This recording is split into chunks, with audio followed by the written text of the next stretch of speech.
Howdy folks, and welcome aboard, or maybe in the spirit of this video, hallo und willkommen an Bord.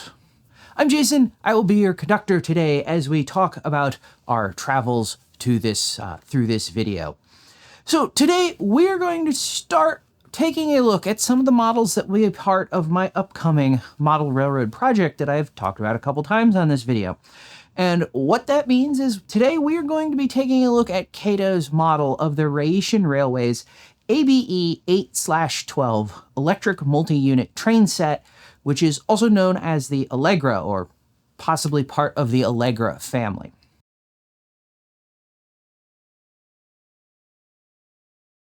Before we get to the model, however, if you're not familiar with the Rhaetian Railway, or Rhätoscje Bhan, as it would be said in German, and it is abbreviated RHB, and the reason I mention that is that's probably how I will be frequently referring to it in this video.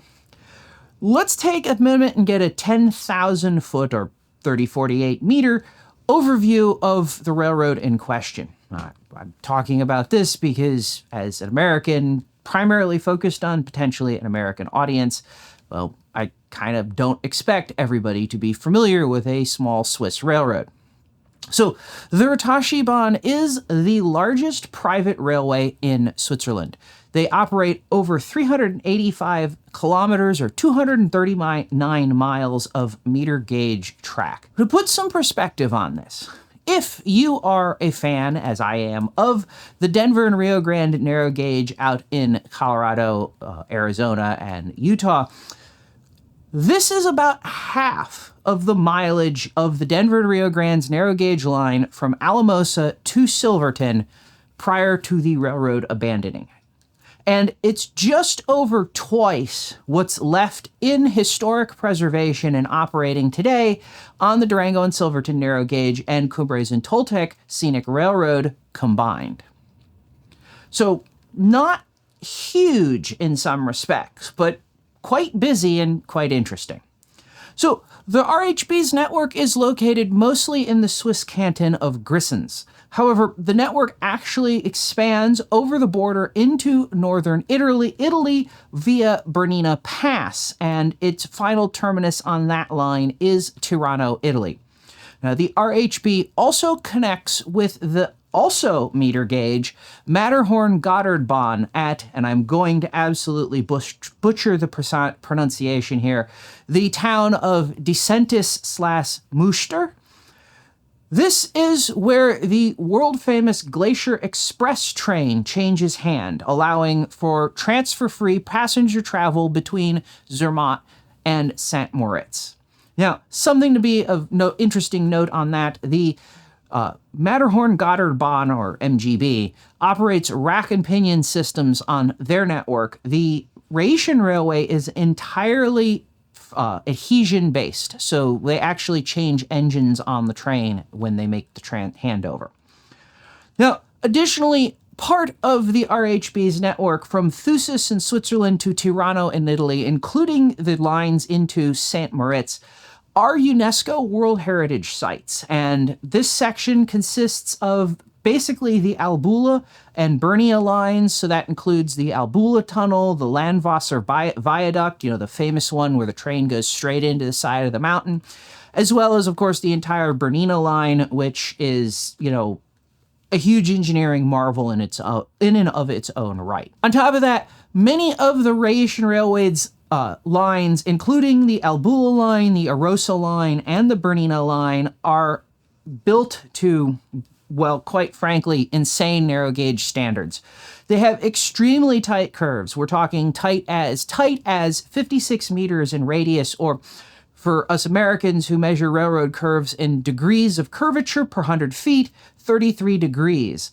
And steep grades. The Bernina line maxes out at 7%. The Arosa line and other parts of the Albula line hit 6 or 6.5% in places.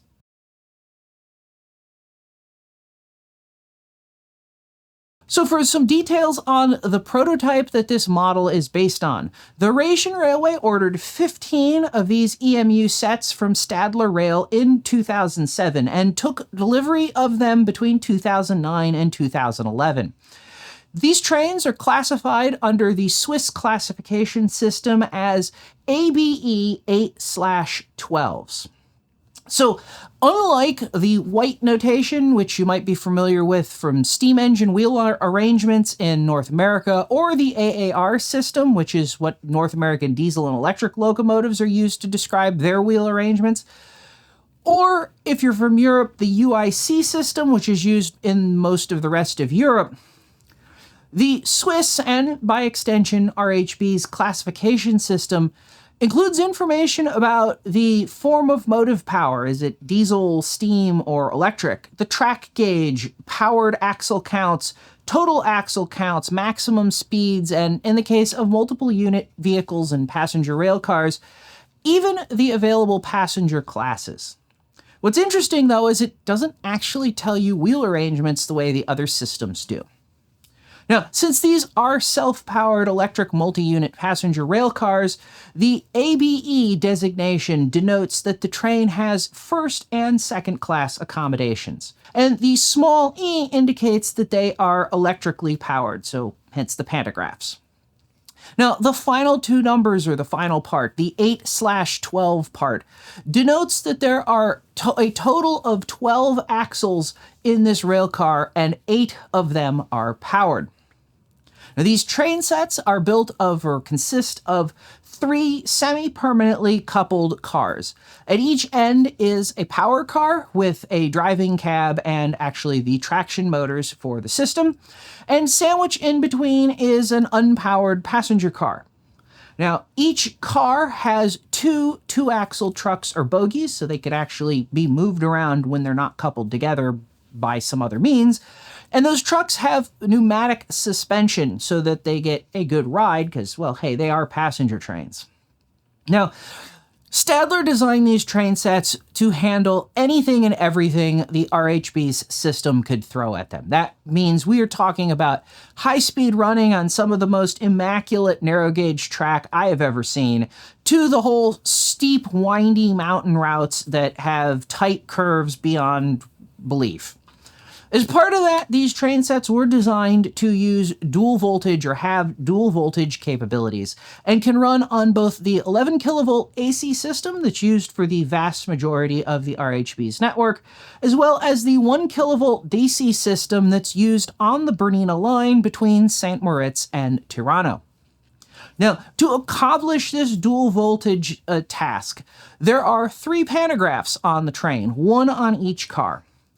The 2 on the end cars are used when the system is operating, or the train is operating, on the 1 kilovolt DC system of the Bernina line.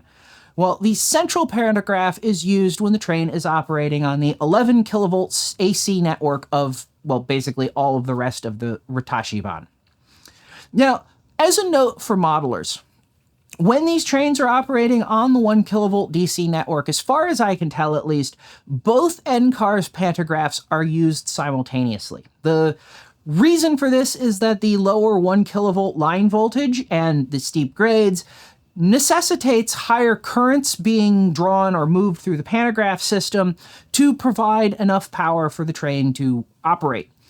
So instead of forcing all of that through one pantograph where it would potentially overload it, this is split between the 2 pantographs, and they're located on the 2 power cars, which reduces the wiring and everything else inside, or how far that has to run as well. Now, when operating on the AC power network, these EMUs produce 2,600 kilowatts or 3,486 horsepower worth of power. However, when operating on the lower voltage DC Bernina line, that power level drops to 2,400 kilowatts or 3,218 horsepower. Now, many enthusiasts love to focus on horsepower when talking about trains and comparing the power and everything like that. However, real railroaders know that it's tractive effort that gets the tonnage over the road and the freight and passengers up the hill. In that vein, these units are rated for 260 kilonewtons or 58,450 pounds of tractive effort. This translates in them being able to pull an additional 140 metric tons, or 154 short tons as we would measure it in the US, up the 7% grade of the Bernina line, or 245 metric tons, or 280 short tons, on a 3% grade anywhere else on the system. Well, everywhere else on the system.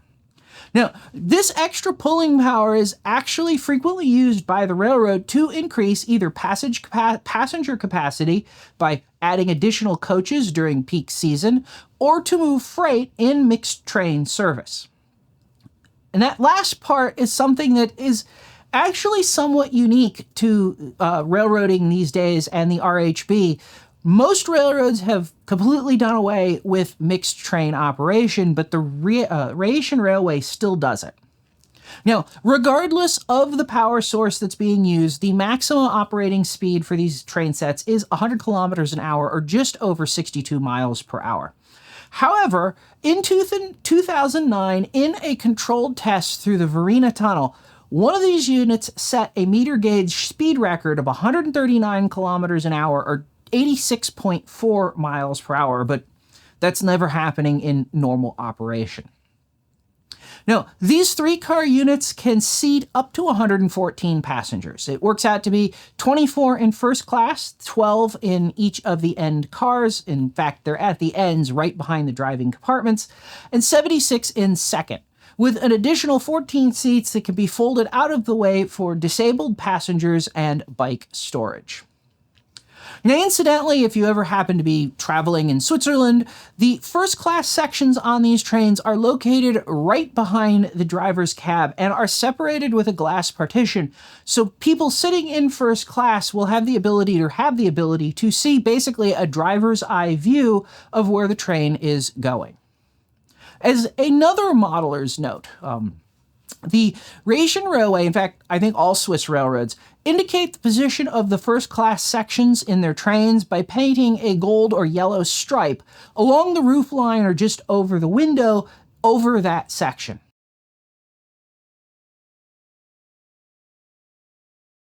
That brings me to Kato's N-gauge model. Now, to start with, if, like me, you live in the United States, you probably have a bit of a hard time finding these. Well, at least a hard time in the sense that you can't just head down to your local hobby shop and pick one up. Kato USA does not import and distribute these.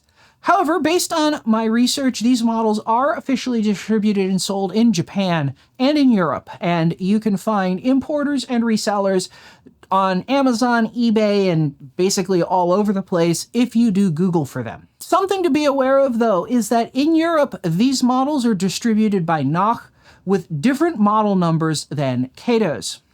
So the set that we are looking at here is in the RHB's standard red livery and is Kato part number 10-1273. The Noch article number for it is 707-4071. Now, as far as I understand, there are currently 2 other livery variations that are available, both of which appear to be only available from Noch in Europe, and both are claimed to be limited releases, but I'm a little fuzzy on all the details there. The 2 other paint schemes are Noch article number 707-4075 and 707-4076. These are painted in the ABe livery and Arosa Express liveries, respectively. Now, while all of these liveries are nice, I have to say I really do like the white ABe scheme, as it has this really neat abstract city design on both of the end units and sort of a mountain motif to go on the middle, and the train is basically all white. In any event, speaking of liveries, one thing that makes the RHB interesting, at least to me from a modeling perspective, is their approach to them. The standard livery is red with white striping and text. However, all of their locomotives and EMUs carry either a coat of arms or for a city or town along the network, or are named in someone's honor. Now, on top of that, the RHB has sold painting rights, for lack of any better way to describe it, on many of their locomotives to advertisers and companies, including advertising some of their own services. Though only a few of the Allegra EMUs appear to currently have custom liveries. Aside from the two that I already mentioned, there are at least 2 more prototypes that aren't available in model form that I'm aware of. Now, personally, as much as I like the consistency in a fleet of rolling stock like you'd see in most of the US, where every locomotive wears the same paint scheme or some limited number of, historically evolving paint schemes, at the same time, I think this approach from the RHB actually allows for a lot more visual interest without having to go off on some flight of fancy. You can remain true to the prototype and still have different looks on your railroad.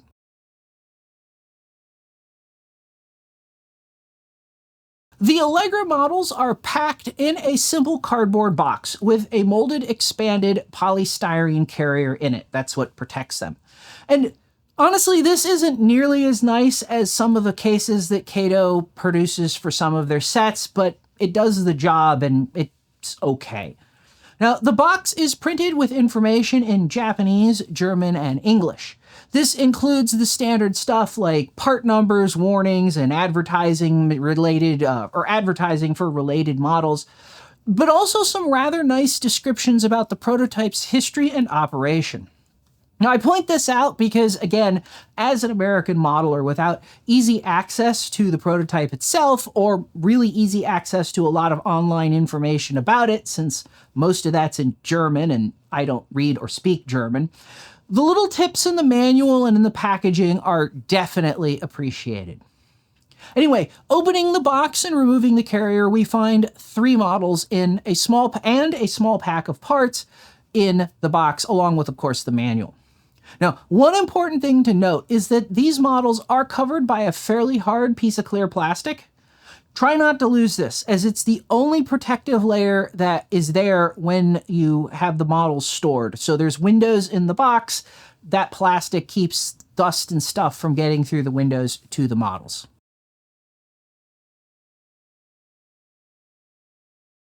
So for the 3 models themselves, you have a powered cab unit or end unit, a unpowered cab unit or end unit, and an intermediate car. Now, while the 2 end units look the same, one does have some subtle differences to accommodate the motor and power system. Quite honestly, these models are incredibly well painted and lettered, and have incredibly fine lettering down to a point that I'm not even sure it's relevant. For example, the canton's name, and I'm going to butcher this too, is Graubünden in German, or Graubünden, yeah, something to that effect. And that is actually printed in black text just below the train boards, the same place it would be on the prototype. On the model, though, it's only 3 millimeters long and it's much less than 1 millimeter tall, and yet, when magnified, it is clearly readable and legible. The same thing goes for the train's name. In this case, the model is named after Anna von Planta, and the prototype is, and the sign, that text, as well as the signs for the bicycle, wheelchair, and stroller axis, as well as all the other text and writing on the model, incredibly fine. And quite honestly, I'm impressed. Maybe I shouldn't be, because it's been ages since I've been that much into models, but most of the details that we're talking about here are so small that from normal viewing distances, they could have been omitted or simply replaced with small dots or lines instead of actual readable text and signage. That's not the end of Kato's eye for detail on this model either. So on the prototype, the powered trucks on the end carriages have both larger diameter wheels and are longer in wheelbase than the unpowered trucks in the middle unit. Now, while Kato doesn't use differently sized wheels, they do use 2 different truck models with different wheelbases. And again, given how small the model is and whatnot, I could easily see a company taking a shot at doing things a little bit cheaper by just using the same truck model across all of the things instead of having separate molds for that. Moreover, Kato has modeled quite a lot of detail on the roofs where the pantographs and electrical equipment is. So for starters, all three pantographs can be raised. Now, they are plastic and they aren't spring-loaded, and the collector head, the part that makes contacts with the wire, is a little bit fragile in the sense that it'll pop off somewhat easily, and it's certainly fiddly to get back on when it does pop off, but it's really nice, crisp little details. In addition, there are molded wire details, ventilation grids, and various bits of equipment and machinery molded into the roof as well. Now, of course, none of these are separate parts, as you might expect on, say, a larger scale model or like an LGB model, but given we are talking about N scale here, I think it really looks the part, and it does look quite good. There are even separately molded brake hoses on the fronts of the two cab cars that would be used to connect when the train connects to extra freight cars. Now, since these are passenger cars, and of course the prototypes run through the stunning scenery of the Swiss Alps, they are obviously equipped with large windows. And for a model with large windows, even in N scale, interior details are clearly going to be visible. To that end, Kato has done a really good job providing an interior, or at least the indication of one, everywhere they can. Now, each car in the train is slightly different in that respect. Due to the motor and drivetrain that has to be in the model, the motorized cab car is the least detailed of all of these. They have what amounts to just headrests hinting at seats and a high floor. Now, the unmotorized cab car and the intermediate car have more detailed seating arrangements, though the area where the trucks are, due to, again, model constraints, is somewhat more limited and has a little bit less in terms of actual detail. The intermediate car also has the lavatory area or partition walls modeled, as well as the walls that separate the central part of the car from the seating areas on each end. In fact, Kato, keeping with the eye for detail, even went so far as to model the seating arrangements properly. The two first-class compartments are arranged in a 1-2 layout with the aisle in the middle and have sequential rows facing each other, so the first row faces backwards, the second row faces forwards, and then there are tables between those two rows.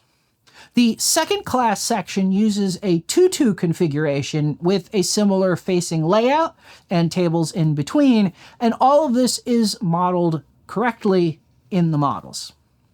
Now, about the only real issue that I have with the interior is the color, and it's kind of a minor quibble. Based on my research, the first class section should have black seats with dark gray carpet, and the second class sections should have blue seats with mid-gray carpet. And as well, all of the walls inside the train should be a light gray with a sort of striped white pattern. Now, in the model, all of the interior parts are molded in blue plastic, and there is no further detail to that. That said, given the scale, I'm hard-pressed to fault Kato here. I mean, sure, they maybe could have done something or maybe modeled everything in light gray, but the reality is some time with a fine paintbrush and a little paint and a super detailer could get something that looks a lot more accurate internally. That said, let's also take a quick moment to talk about lighting on the models. So both end units have head and tail lighting. The forward end, at least in the direction of travel, it reverses when you change directions, displays the correct 3 white headlight arrangement, and the rear unit displays a single white tail light in the lower right position, which is also correct for normal operation. Now, I should note there are red light indications on the prototypes, and there's various things that go about with that. That's not also included or represented. Additionally, all 3 of the cars are ready for installation of interior lighting. Part number is Kato's 11-211 LED passenger car lighting kit. And, I gotta be honest, in playing around with these, especially like in lower lighting environments, I think this is probably an upgrade that makes an awful lot of sense, and one that I'm certainly going to take or do in the future for both this as well as my other Kato RHB passenger rolling stock.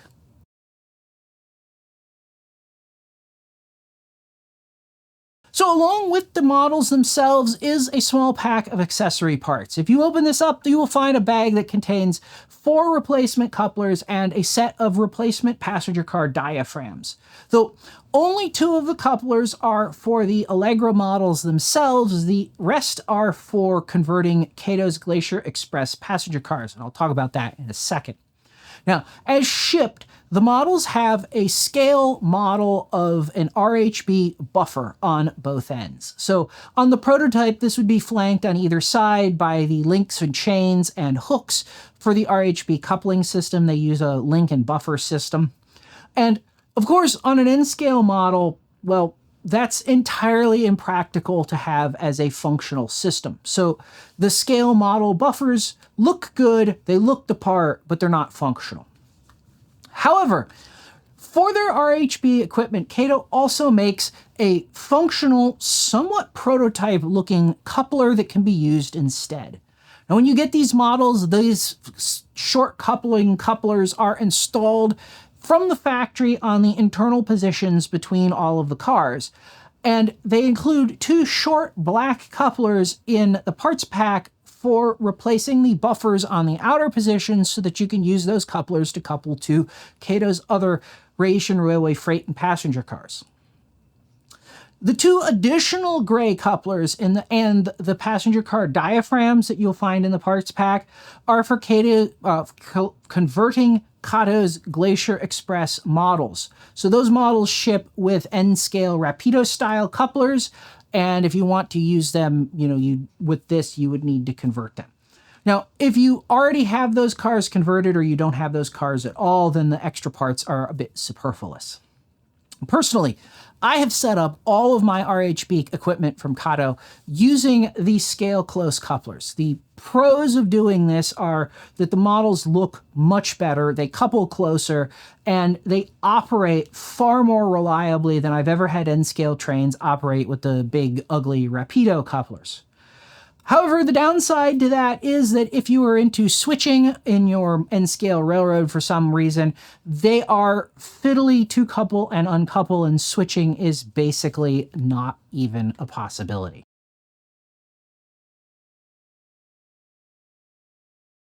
So to convert the N couplers to functional ones, you will need to do the following. First, we will remove the snowplow assembly. We do this by gently pulling out on the hose model that's there, and then pulling down on the snowplow. The coupler is held in place by a stud and a small brass or metal spring. Now, like most N-scale couplers, these couplers are prone to falling out, and the spring is prone to flying away when that happens, so be careful. Remove the coupler from the stud. Well, I prefer to try to keep the centering spring in place. It just makes putting it all back together a little bit easier. Then replace the coupler with the new functional one. Finally, check that the spring and coupler are properly seated and reinstall the snowplow to the model and return the hose detail to the molded in hole to complete the reassembly.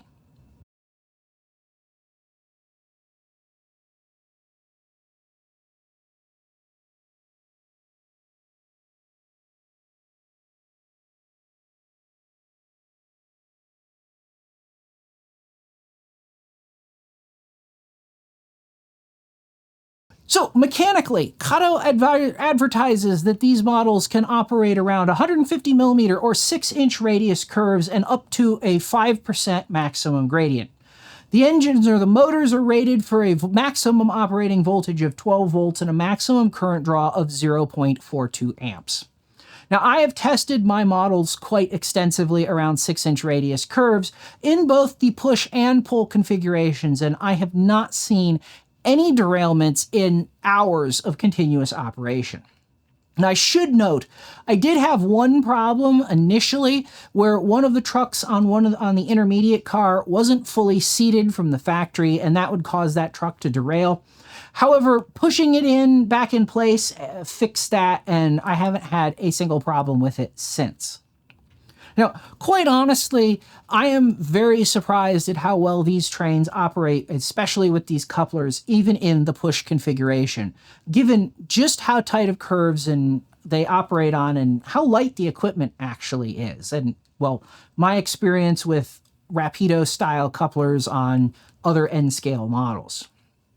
Now, I have done some basic pulling power tests, and the Allegra model is capable of pulling itself along with the entire Bernina Express passenger train. So that's 6 coaches plus an open panorama wagon around 6-inch curves with the whole train on them without issues.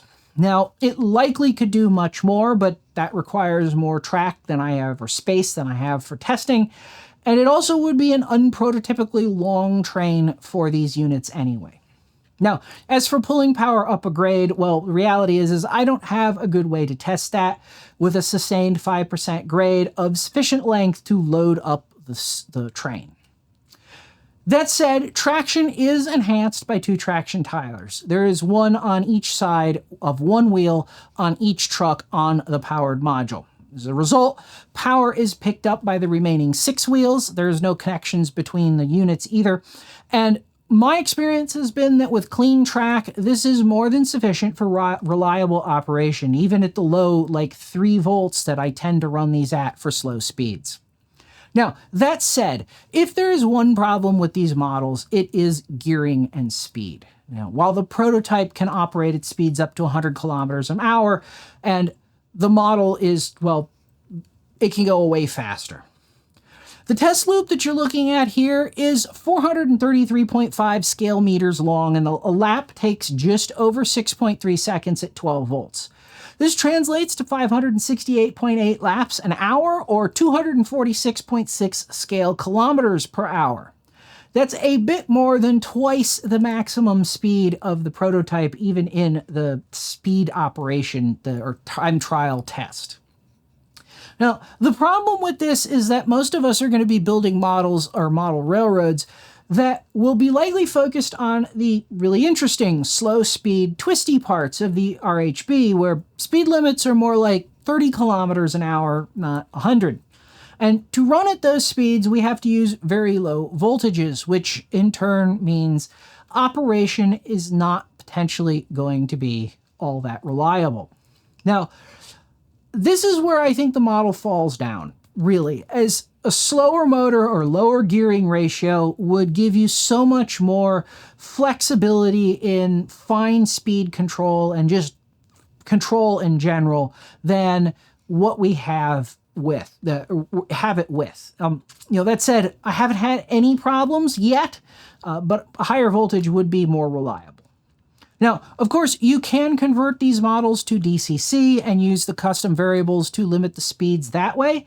However, my research says that the conversion to DCC is far from a walk in the park. It is certainly not the drop-in conversion of the other RHB locomotives that Kato makes or many of their American counterparts.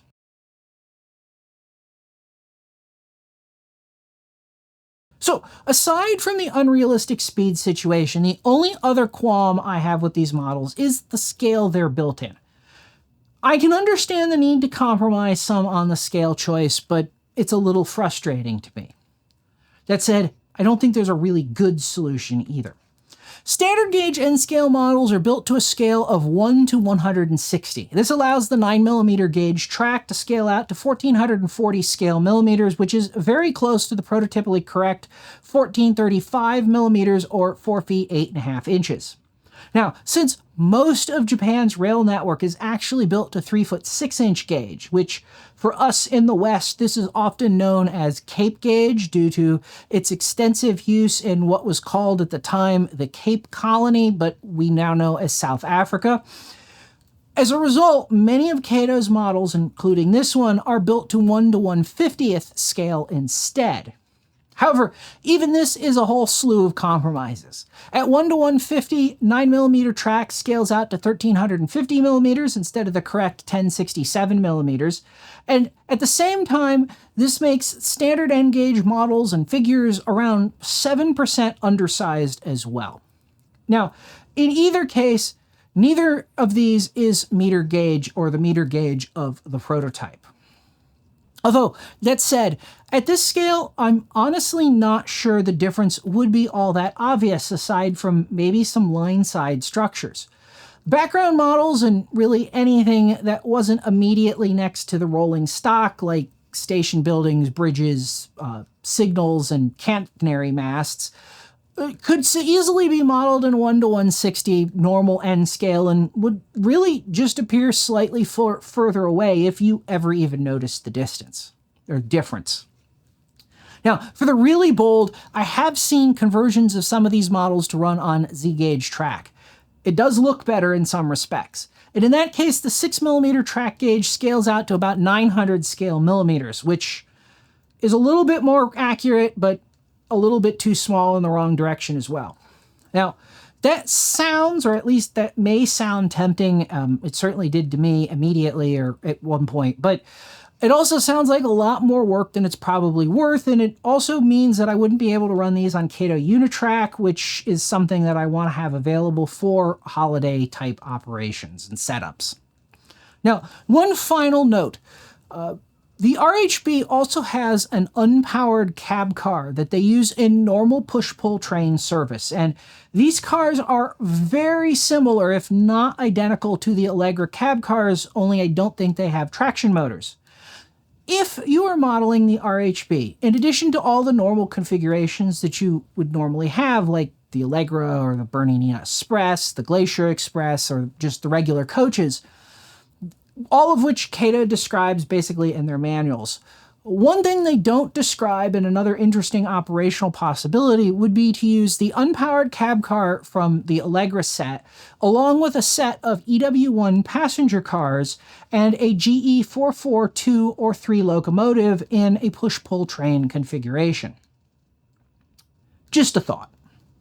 Anyway, I think that should give you a good idea of how these models stand up and operate. I hope you found this journey interesting. If you did, consider subscribing, as I've got some more Kato RHB models to look at in the future. Until next time.